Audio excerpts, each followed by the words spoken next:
On the morning of the 9th of August, 1918, Erich Ludendorff walked into the presence of Kaiser Wilhelm II and said the war was over.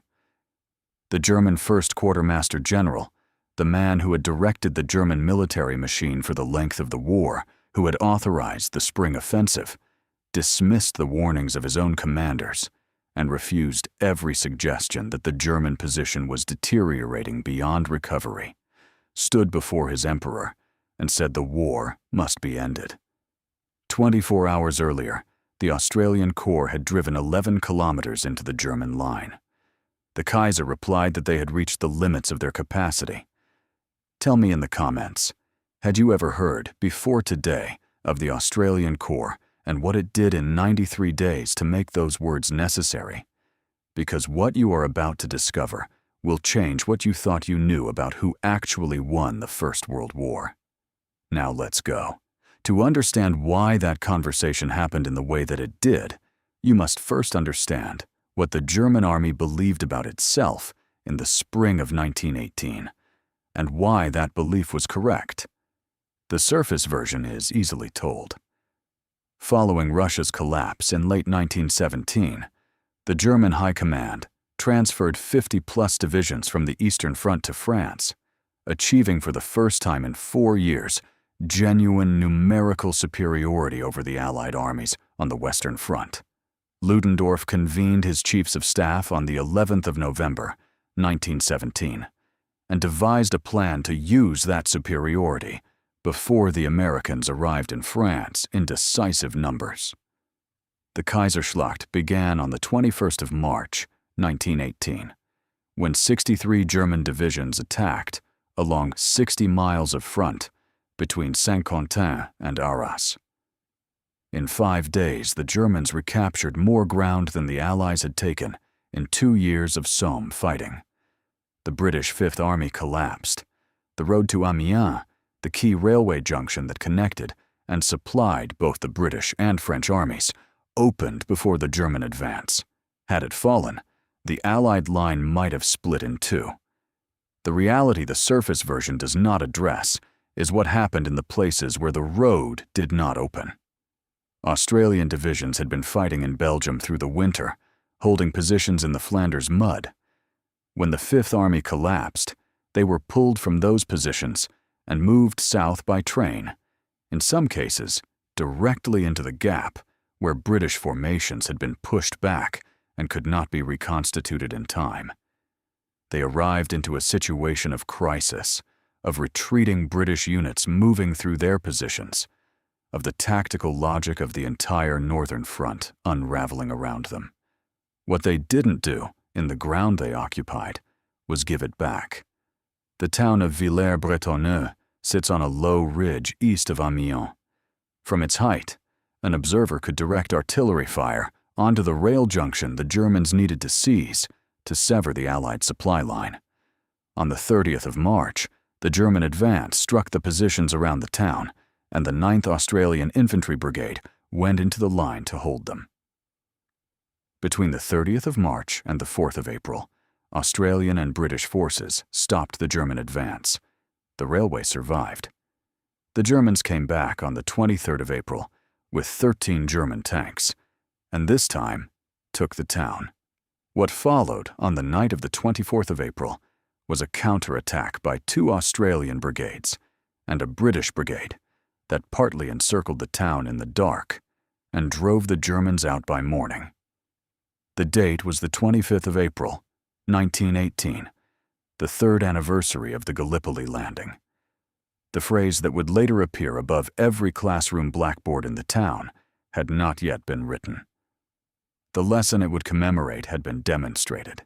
Crown Prince Ruprecht of Bavaria, commanding the German army group covering the Somme front, wrote in his diary on the 20th of July, 1918, that they stood at the turning point of the war, that the necessity to go over to the defensive had arrived ahead of schedule, and that all the gains of the spring, such as they were, had been lost again.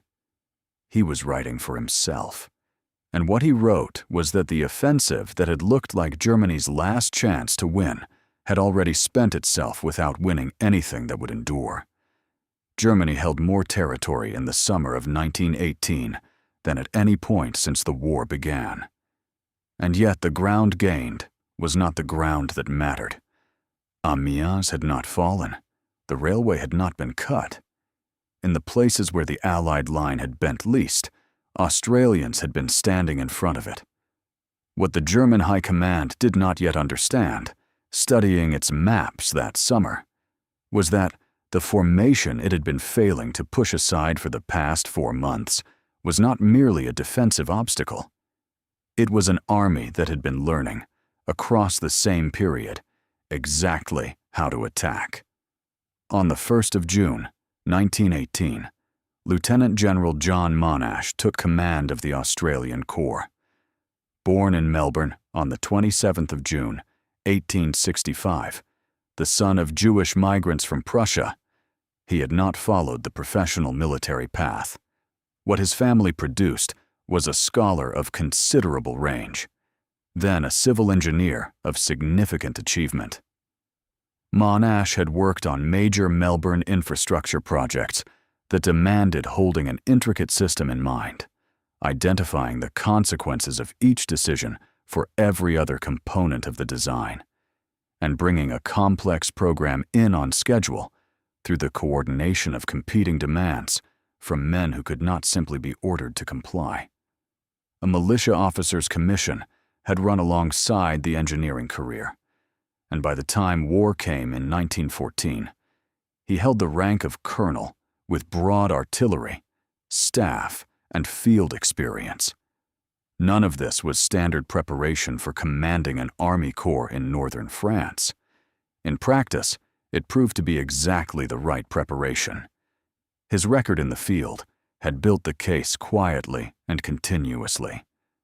The 4th Infantry Brigade at Gallipoli, then the 3rd Australian Division from 1916 through the battles of Messines and 3rd Ypres.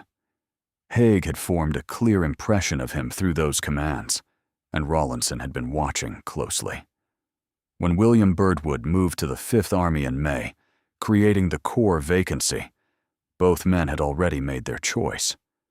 Monash was the senior candidate with proven capability in the field, and he was promoted accordingly. The appointment was also, before it was confirmed, the target of a campaign to prevent it. Keith Murdoch, the journalist who had made his name reporting on Gallipoli and was now one of Australia's most powerful media figures, and Charles Bean, the official historian of the Australian Imperial Force, ran a sustained effort for more than 2 months to have Monash replaced by Major General Cyril Brudenell White before he could prove himself at corps level. Bean wrote privately that Monash was not straight enough, too ambitious for glory. The anti-Semitic undercurrent of the campaign was never openly acknowledged by either man. Haig and Rawlinson demonstrated their response through their actions. The men who tried to remove John Monash before he could prove himself are remembered today only for having tried. The army Monash now commanded was unlike any other formation in the British order of battle. At its peak, the Australian Corps numbered 109,881 men across 5 divisions, the largest single corps fielded by the British Empire in France. The Australian public had voted against conscription in 2 national referendums, in October 1916 and December 1917. Every man who served in the Corps had chosen to be there, across years of accumulating evidence of what that choice would cost. And by 1918, the men still fighting were the ones who had been making that choice since the beginning. The pool of willing men had been thinning for 2 years. The men who remained were the ones who had kept volunteering back, in despite everything the war had given them reason to stop. German military intelligence had already reached its own formal conclusion about what this produced. The assessment classified Allied shock troops in order of effectiveness, placing Canadians first and Australians second. In 1916, German intelligence had categorized the Australians as militia, the standard term for untested colonial formations of uncertain battlefield value. By 1918, they occupied the second position on the German Army's threat assessment. What changed them in the interval was what changes any military force: tactical innovation at every level, and the particular freedom of initiative that the Australian Corps' culture permitted in ways that more formally hierarchical armies did not allow. Monash understood this quality and built his operational method around it. He described a perfected battle plan as resembling an orchestral score, where the various arms and units were the instruments and the tasks they performed were their respective musical phrases. What this meant in practice was that every officer who mattered had to be in the room before the plan became irrevocable, present, informed, and personally committed to what had been decided. His coordination conference before the Hamel battle included 250 officers, covered 133 agenda items, and lasted 4.5 hours. Every conflict was resolved before anyone left the room. No subsequent adjustment to the plan was permitted. What Monash found when he arrived at the Corps in June was that his men had already been running a different kind of operation for 2 months, one that had not been centrally planned, and emerged from the initiative of individual sections who had recognized an opportunity and taken it without waiting for permission. The invisible war had been underway since April. His men had already been winning it before he arrived to scale it into something history would record. It began with the 58th Battalion on the 5th of April, 1918. The front lines after the spring offensive were not continuous trenches. The German advance had moved too quickly for the standard system of fortification to follow, and the defenses that existed were outpost lines, scattered positions held by small groups with gaps between them. An Australian section working a night patrol discovered that by approaching one of those outposts, not from the front, but from behind, they could neutralize it before the defenders understood they were under attack. No artillery preparation, no tank support. Men who moved quietly in darkness and understood that initiative belonged to whoever seized it first. Within weeks of the 58th Battalion's first successful action, all 5 Australian divisions were running variations of the same approach. The 3rd Division conducted these operations on 3 of every 5 days in April. Companies of the 41st Battalion turned prisoner capture into a competition, a running contest, with tallies kept, conducted in the manner of men who have found that the most effective way to maintain morale under sustained pressure is to make the necessary work into a game that rewards results. The tone on the Australian side of no man's land in the spring of 1918 was one of aggressive, almost playful, dominance of the hours between midnight and dawn. The effect on the Germans facing them was measurable in a way that no official communiqué could obscure. In May 1918, a German soldier wrote to his mother from a position near Albert, describing the Australians in front of them as very quick and cunning. Men who crept up in the night like cats to their trenches without being noticed, who the previous night had entered their trench, killed 2 men, and dragged one away with them. The letter was captured and translated by the 7th Australian Infantry Brigade and filed as intelligence. 9 German divisions were rotated out of the line along the Australian front during this period because their commanders assessed the men's morale as too damaged for operational reliability. Not from a single major defeat, from months of nightly raids and the accumulated terror of an enemy who treated the darkness as home ground. The German Second Army sent its own distress reports to senior command through this period, describing what was happening along the Australian sector with the precision of an intelligence service that understood the difference between routine pressure and something categorically different. Major von Boos, analyzing the campaign after the war, stated plainly that the warnings were real and the response was inadequate. The intelligence had been provided.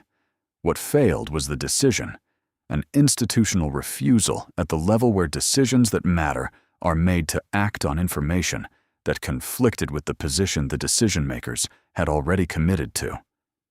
By the 8th of July, the Australian Corps had advanced the front line almost 3 miles and captured 1,000 German prisoners without fighting a set-piece battle. The tactic had proved itself without the involvement of the man who would be credited with the innovations of the 100 Days Offensive, and its consequences were accumulating in the files of the German Second Army, where they sat marked and acknowledged and unacted upon. 7 weeks before those files were rendered irrelevant by events, Monash ran a dress rehearsal. He chose the 4th of July deliberately. General John Pershing, commanding the American Expeditionary Force, had issued an explicit order that no American troops would participate in British-commanded operations until he judged them ready, a threshold he did not expect to reach until 1919. 10 companies of American soldiers went to the Battle of Hamel anyway. They had been attached to Australian units in the preceding weeks, and when the order came, they chose to remain rather than withdraw. Pershing was not pleased. History did not side with Pershing. At 3:14 in the morning of the 4th of July, 3 brigades of Australian infantry stepped forward behind a creeping barrage on the Some's southern bank. Monash had assembled 5 Australian infantry brigades augmented by the American companies, advancing with 60 tanks through a coordinated barrage, supported by 250 artillery pieces, with aircraft conducting reconnaissance, and for the first time in any operation, dropping parachuted ammunition pouches to forward infantry who had outrun their ground supply lines. Every contingency had been mapped. Every unit had been allocated to a specific tank group. Monash had calculated the battle would be complete in 90 minutes. At 4:47 in the morning, all objectives were secure. 93 minutes, 3 over the estimate. The assault force had advanced 2 kilometers along a 6-kilometer front, captured 1,600 German prisoners, inflicted approximately 2,000 German casualties, and sustained approximately 1,400 Allied casualties of their own, of which roughly 250 were killed. Private Henry Dalziel, 25 years old, was awarded the Victoria Cross for his actions with a Lewis gun at a position called Pear Trench, where he had charged under direct fire, put the position out of action, and held it while the advance consolidated around him. Battles that had absorbed weeks of fighting and tens of thousands of casualties earlier in the war fell in 93 minutes to a force with 1,400 casualties total. The difference was not the bravery of the men. Bravery had never been in short supply on the Western Front. The difference was the method. The British historian John Terraine later described Hamel as a textbook victory, a little masterpiece casting a long shadow behind it. That shadow reached directly into Rawlinson's planning office, where the framework for something incomparably larger had been under construction since late May. The problem was keeping it secret long enough for it to work.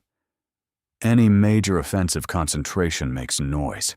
It generates wireless traffic, throws shadows across aerial photographs, produces statements from captured scouts, and creates the kinds of supply buildup that any competent intelligence service will read correctly if it is watching.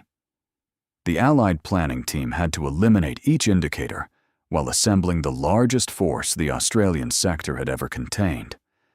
The central operational security problem was the Canadian Corps, commanded by Lieutenant General Arthur Currie.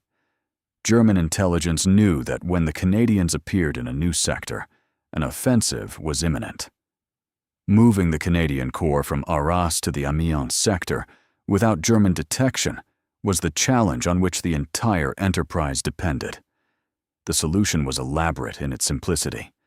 Canadian wireless sets remained active in Arras after the formations had departed.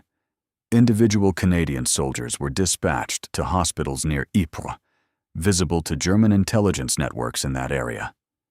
The entire Canadian Corps reached its assembly positions near Villers-Bretonneux without the Germans discovering that Arras was now held by a fraction of the force it appeared to contain. At the same time, the 1st Australian Division came south from Flanders, rejoining the 4 divisions already on the Somme, and uniting the full Australian Corps for the first time on the Western Front. Monash wrote to his soldiers on the eve of the battle that for the first time in the history of the Corps, all 5 Australian divisions would engage the following day in the largest and most important battle operation ever undertaken by the Corps. The machinery assembled around those 5 divisions was not assembled in daylight. Artillery pieces, more than 550 assigned to support the Australian Corps alone, from 2 12-inch railway-mounted howitzers down to the 18-pounders of the field artillery, were moved at night on marshy ground with their wheels muffled. Ammunition was stockpiled under camouflage netting. Aircraft flew low and noisy above German positions each night, their engine noise masking the sound of the Mark V tanks moving into their assembly areas. In the days before the assault, the infantry were given time to study the new tanks and understand their dimensions, so that no man would be surprised by what was moving alongside him in the dark. On the night of the 7th of August, Gunner J.R. Armitage lay in the marshy ground and wrote in his diary what it felt like to be part of that assembled machine in the final hours before it moved.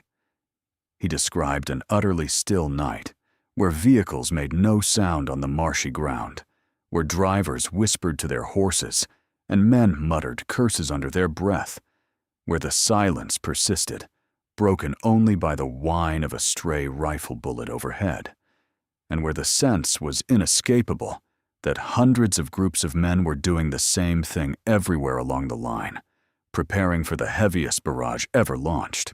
Corporal Edgar Morrow of the 28th Battalion lay on the approach tape in the last minutes before 0 hour.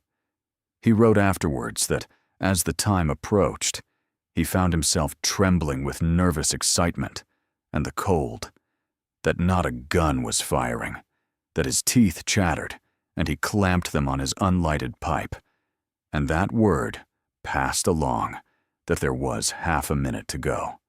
At 4:20 in the morning of the 8th of August, 1918, the German Second Army found out what had been assembled in the dark. The barrage opened with a sound that veterans of the Western Front described as unlike anything that had come before. More than 2,000 guns fired simultaneously across a 20-kilometer front, and the ground shook from the percussion of the opening volley. Private John Smith of the 31st Battalion wrote to his mother that the morning was engulfed in fog so thick he could barely see 20 yards, that the row the guns kicked up was terrific, and the whole earth was shaking, and that when their guns started, Fritz started his. But his gunfire was nothing compared to theirs. Through the fog moved the 2nd and 3rd Australian Divisions, following the creeping barrage at 90 meters, advancing at a pace calibrated to keep them as close to the curtain of shell fire as they could get without stepping into it. In the dark and the mist, invisible machine gun positions fired from directions the advancing infantry could not immediately identify. The line kept moving. Direction was maintained by compass in conditions that made landmarks useless and by the sound of the barrage ahead. The fog began to thin approximately 2 hours into the advance. What it revealed was the largest coordinated military movement the Western Front had produced. The official Australian historian Charles Bean recorded what he witnessed at 8 in the morning. Processions of tanks moving like elephants, accompanying an army, their infantry's colors painted on their sides, followed by battery after battery of field and horse artillery arriving at a gallop, guns unlimbering in minutes to the delight of the troops, while in the opposite direction, droves of prisoners moved wide-eyed through the throng with astonishment evident on their faces. The 4th and 5th Australian Divisions leapfrogged through the 2nd and 3rd, driving for the final objective. The tanks moved freely ahead, seeking German strong points. German artillery returned fire and killed tanks. Captain Daniel Ahrens of the 16th Battalion described witnessing German gun crews staying at their weapons to the last, firing point blank at the advancing troops. By afternoon, the main objectives were taken. The advance on the Australian front had reached 11 kilometers, one of the greatest single-day gains of the war. The Canadians advanced 13 kilometers on their front. Allied forces captured 29,144 prisoners, 338 guns, and liberated 116 towns and villages. Among the objectives captured was a massive 28-centimeter Krupp railway gun that had been shelling the city of Amiens since June. An enterprising Australian sapper commandeered the locomotive and drove it back to Allied lines. The gun's barrel is displayed today at the Australian War Memorial in Canberra. 12,000 of the approximately 27,000 German casualties on the 8th of August were prisoners, an unprecedented proportion. Entire formations surrendered without forcing the Australians to fight for them. The surrender rate was not merely a tactical result. It was the visible expression of months of nightly raids and intelligence ignored, and distress reports dismissed. The men raising their hands had been reading those reports from the German side. They had known at unit level what the official documents said was not happening. They had felt the 9 replaced divisions. They had faced the men who crept like cats. In the big communications trench at Verwood, one Australian described a captured German party making its way through the advance. Their leader laughed when an Australian called out, "Fini la guerre." He replied in English that yes, it was over, adding Australian slang he had picked up working on a mine in Western Australia before being called back to Germany in early 1914. Through the full length of the Western Front campaign, he had been separated from the country where he once worked, and when the moment came to say it was over, he used the language of that country to say so. At 11:05 in the morning, Lieutenant Edward Bice took off from behind the line to conduct a contact patrol above the battle. He had served in the Australian Imperial Force since Gallipoli. In 1917, he had been shot in the neck while with the 6th Machine Gun Company at Bullecourt, and had been awarded the Military Cross for conspicuous gallantry in the action. He had wanted to fly, and later that year succeeded in transferring to the Australian Flying Corps, completing his pilot training in Reading, where he was able to visit his wife in London during the course.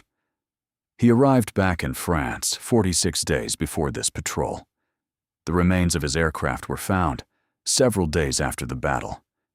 Reports reached the Australian Flying Corps that he and his observer had been attacked by 9 Fokker biplanes and brought down in flames. His daughter was born 3.5 months after his death. His remains were reinterred at Heath Cemetery, Harbonnières.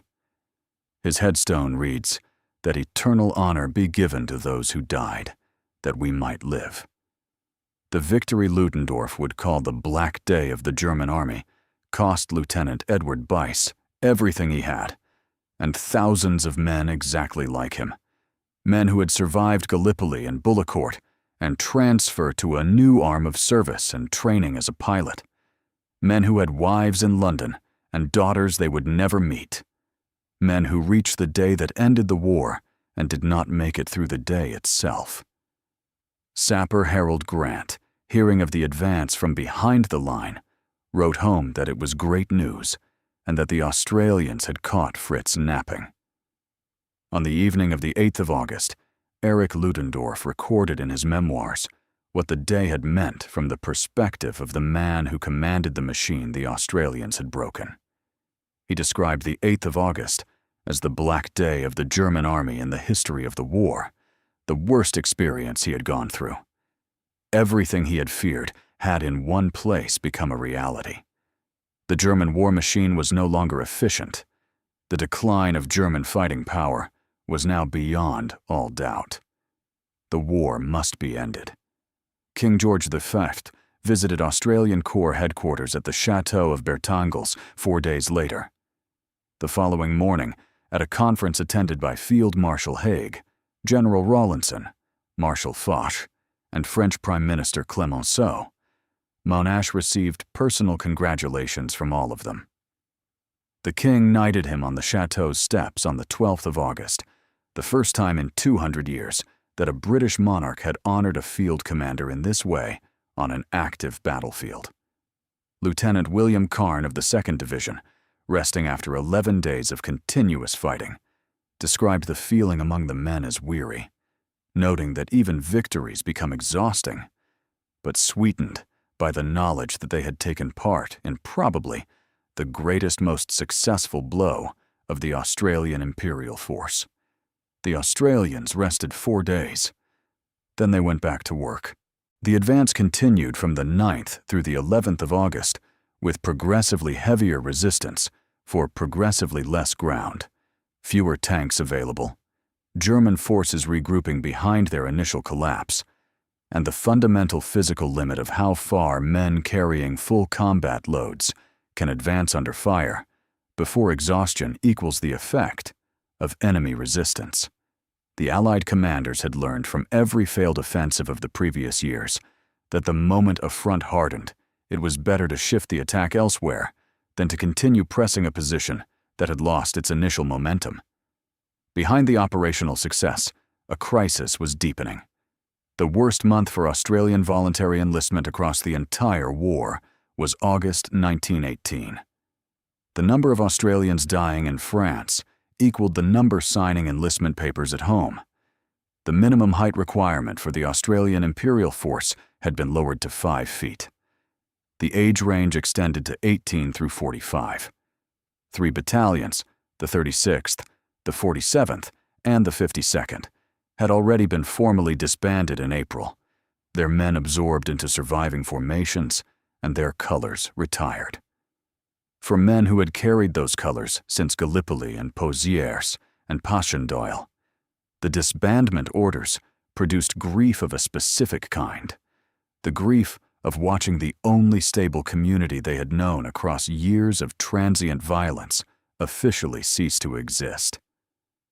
9 more battalions faced disbandment orders in September. The response was not what higher command anticipated. The men refused, not to fight. That distinction was made immediately and explicitly. They refused to fight in any battalion other than the one they had been fighting in since the start. What was not said in so many words, but was understood by every officer who looked at those men standing their ground in the barracks, was that the battalion was not merely a military unit. It was the only permanent thing in years of impermanence, the only structure that had remained consistent while every other element of their lives had dissolved into movement and loss and the changing of faces around them. In the 15th Brigade, Brigadier General Harold Pompey Elliott's personal authority over his troops convinced the 60th Battalion to comply with the disbandment order. In other brigades, the men simply did not move. Monash deferred the matter, knowing the coming battles would resolve it by attrition. He knew this and let it play out. The advance approaching Peronne had created its own tactical problem in the form of Mont St Quentin. The fortified hill north of the town had been described by the Fourth Army's own Chief of Staff as presenting great possibilities for a stout and prolonged defense, with thick belts of wire, old trench systems, and commanding observation of every approach route. Doctrine required tanks, heavy artillery, and full air support before any sensible commander would attempt it. Monash was not going to wait for doctrine when waiting meant giving the Germans time to consolidate. The autumn was coming. The campaigning weather that remained was finite. Private Albert Golding wrote in his diary on the 23rd of August that the French were pushing Jerry back down south and that the soldiers told each other the war was just about over, but that each one knew it would not end for 3 or 4 years yet. He was wrong. He had 37 days. The assault on Mont St Quentin began at 5 in the morning on the 31st of August, 1918. The 2nd Australian Division's 5th Brigade went forward over cratered and rubble-strewn ground, through belts of rusty wire, among old trench systems that dated from an earlier and even more catastrophic phase of the Somme history. The brigade's central battalion reached through the village near the crest, Then the Germans counterattacked with the weight of the volunteer battalion placed there precisely for this moment, forcing the Australians back below the line of the main roadway. They held on through the night in a position the roadway would have made untenable under daylight observation. Before Amiens, Sergeant Dave Roberts, Timoem of the 17th Battalion, a man who had been fighting since the landing at Gallipoli, who had been wounded twice and decorated for bravery, who had somehow survived the accumulated mathematics of years of infantry combat, had written in his diary that he was just about sick of the game, that he had been at it too long, and that he prayed it would be a great success, and that he would pull through all right. He had tucked a note into his coat pocket addressed to his mother. The luck he had been running on did not run out at Amiens. Sergeant Roberts survived the 8th of August and declared it a glorious victory. The following day, resting in a captured village, a German artillery shell found the position where he was resting. He was 21 years old. His was the story of the campaign, distilled to its essential truth. The men who made the victories possible did not all survive them, and the ones who did lived by margins so slim that the difference between the man who wrote the diary and the man in the grave was in most cases nothing more than which direction they happened to be facing when the shell arrived. The 6th Brigade renewed the assault on Mont St Quentin on the 1st of September.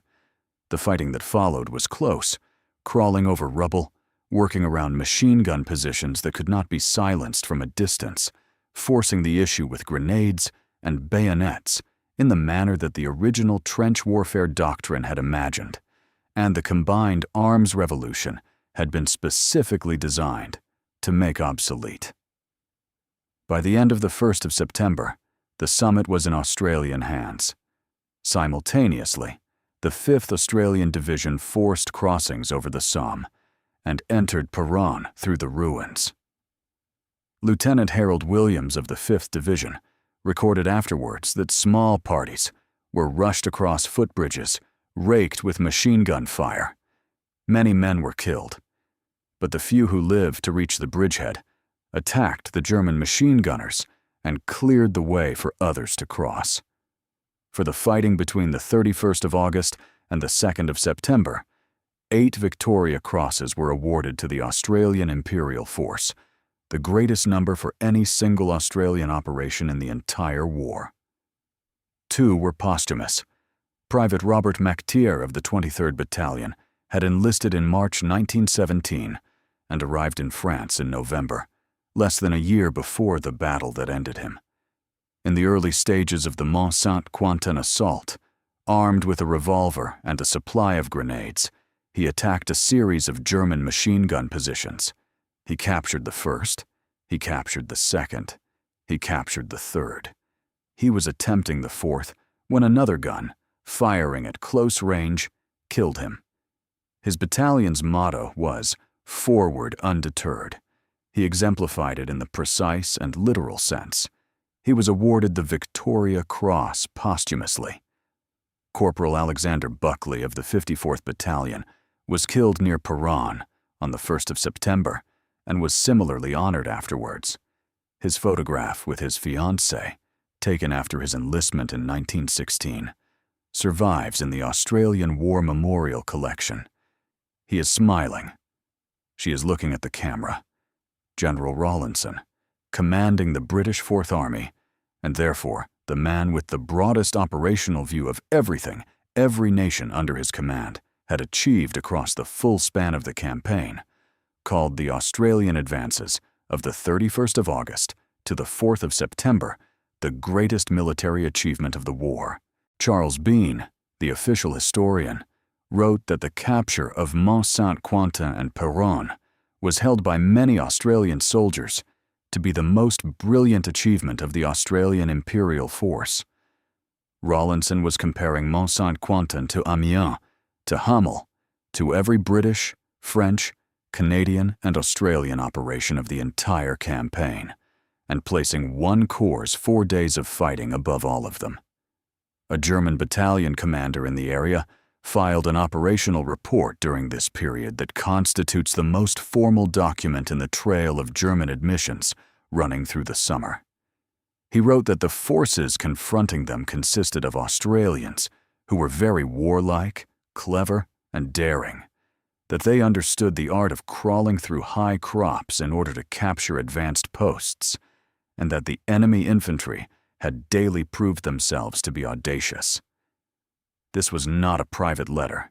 It was a field report, a formal communication from a German commanding officer to his chain of command, stating in institutional language that the troops facing him were doing things he could not prevent. The Australians renamed the main street of Peronne. They called it Rue de Kanga. A signboard bearing that name is still there. There was one position left between the Australian Corps and the end of the war. The Germans had spent 2 years constructing it specifically so that no attacker who reached it would get through it. The Hindenburg Line was not a line in the ordinary sense. It was a system, several kilometers deep in places, incorporating concrete blockhouses, fortified buildings, underground tunnels, thick interlocking fields of barbed wire, and an old canal from the Napoleonic era that passed through a 6-kilometer tunnel, providing virtually bomb-proof shelter for the defenders inside it. Beyond the tunnel and the main defensive positions and the reserve lines lay open country running east toward the German border. There was nothing behind the Hindenburg Line that could be defended. If it fell, the war was functionally over in the field before the armistice negotiations could complete it. The 18th of September brought rain and the 1st and 4th Australian Divisions into the Hindenburg outpost positions. These were the divisions that had been fighting since the landing at Gallipoli in April 1915. By that September, they were near the end of their physical capacity. Monash gave them as much support as he could extract from available resources. 256 Vickers machine guns, twice his previous standard allocation, provided suppressive fire across the advance. Unable to obtain enough tanks on the timescale available, he deployed dummy tanks, frames of canvas, hessian, and timber, dragged into positions where German observers would count them as part of a much larger armored force. The advance succeeded. The 1st and 4th Divisions did not fight again before the armistice. For the assault on the main Hindenburg Line itself, set for the 29th of September, Monash was given operational command of the American 2nd Corps, the 27th and 30th Divisions, under Major General George Red, 50,000 men. He distributed a 200-strong Australian advisory mission among their formations down to company level, teaching them the tactical methods the Corps had developed and refined across years of hard experience.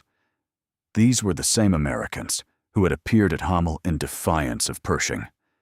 0 hour on the 29th came at 5:55 in the morning. Early reports from the American formations were encouraging. By mid-morning, they were not. The Americans advanced with courage and without adequate attention to what happened to defensive positions they passed without eliminating. Machine gun nests bypassed rather than destroyed re-emerged behind the advancing line and fired into the Australians following through. By mid-afternoon, the situation was deteriorating and confused, and Monash could not provide artillery support forward of the Australians because he could not determine where the Americans had reached and would not risk firing on them. The saving factor came from the right. The 46th British Division, attacking across the open section of the canal at Bellenglise, crossed it with unexpected success and began working around the German flank. Monash later acknowledged that the British success materially assisted him in the situation he was placed in later on the same day. By the 1st of October, the Germans fell back. The 2nd Australian Division, the 1st Australian Division to arrive in France in 1916, and now the last one still fighting, attacked the Beaurevoir Line on the 3rd of October. Among those going forward was Lieutenant Joe Maxwell of the 18th Battalion, who already held the Military Cross and Bar and the Distinguished Conduct Medal from previous actions across years of the Western Front. He was awarded the Victoria Cross for his conduct at Estrées. He wrote afterwards that he still at the time thought the end of the war was yet far off, and that the strain was beginning to tell, that men had begun to reflect. It was merely a matter of time before they would all be killed off, and that, out of the nearly 300 who had left Australia in his company, not half a dozen remained.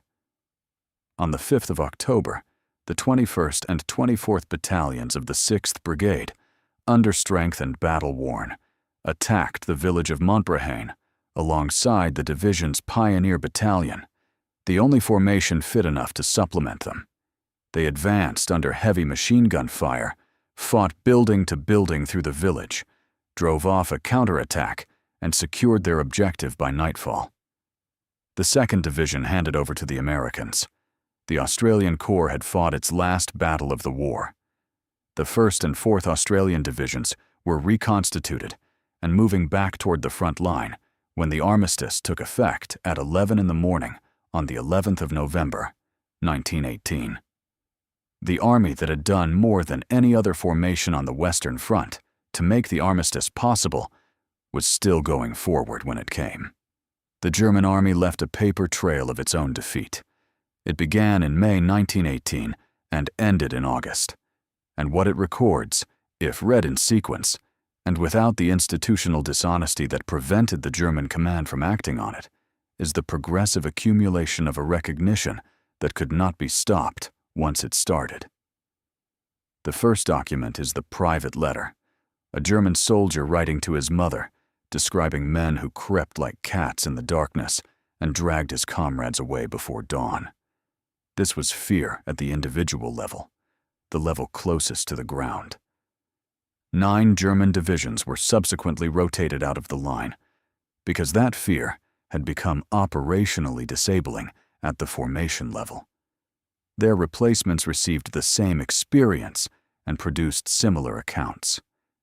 The Second Army translated this into formal distress reports addressed to senior command, describing the presence of Canadian and Australian formations with the specificity of an intelligence service that understood the difference between routine pressure and something categorically different. Those reports were dismissed as excessive anxiety. The formal military assessment followed. German intelligence had classified Allied shock troops in order of effectiveness, placing Canadians first and Australians second. In 1916, those same Australians had been assessed as militia. What changed them in the interval was what changes any military force: tactical innovation at the junior officer and non-commissioned officer level, and the particular freedom of initiative that the Australian Corps' culture permitted in ways that more formally hierarchical armies did not allow. Between those two assessments lay the entire record of the Western Front from 1916 to 1918. And what that record showed was a corps that had been learning faster at every level than the enemy could adapt to what it was learning. The battalion commander's field report from the September fighting constituted the ground-level formal version of the same recognition. He wrote that forces confronting them were Australians who were very warlike, clever, and daring, and that the enemy infantry had daily proved themselves audacious. Filed through the chain of command, received. What was not said in that report, but was understood by every officer in a German uniform along the Australian front by the end of the 100 days, was the conclusion the words implied. These men could not be stopped. This is what the German army's defeat looked like from inside its own chain of command. Not a catastrophic battlefield rout, not a single moment of decisive failure. A paper trail moving upward through the hierarchy from a private soldier's letter to a field report to a general's memoirs, each document saying the same thing in more formal language than the one below it, until the language reached the level at which it had to be said to the Kaiser himself.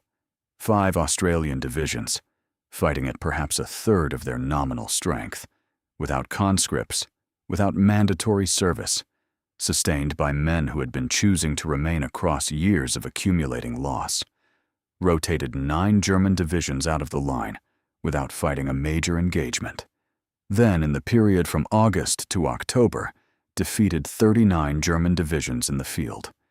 39 divisions. A full fifth of the entire German strength of 200 divisions on the Western Front. Major von Boos, writing his post-war analysis of Amiens, stated plainly that it should not have happened, that the German command was so completely surprised by the enemy attack. The intelligence had existed, the warnings had been sent. The decision not to act on them had been made at the level where decisions that matter are made, by men who had committed to a position and could not bring themselves to revise it in time. Erich Ludendorff's statement in his memoirs is the supreme command version of every document below it in the chain. He wrote that the 8th of August was the black day of the German army in the history of the war, the worst experience he had gone through, that everything he had feared had in one place become a reality, that the German war machine was no longer efficient, that the decline of German fighting power was now beyond all doubt, and that the war must be ended. On the morning of the 9th of August, 1918, he delivered that assessment in person to Kaiser Wilhelm II. He told the Kaiser the war must be ended.